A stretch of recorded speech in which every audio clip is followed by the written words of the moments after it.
Hi, welcome to our course on presenting information through tables.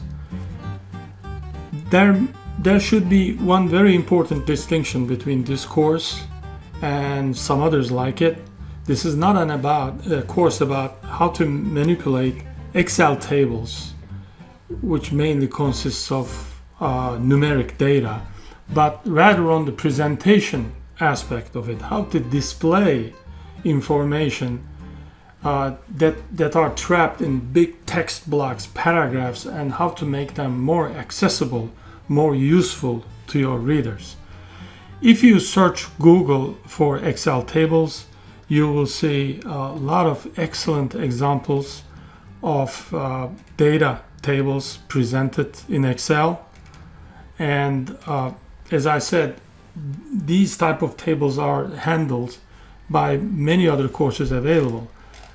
Our focus will be rather on, it could be tables created again in Excel, but also through programs like Microsoft Word or many other text editing software available today, including FrameMaker.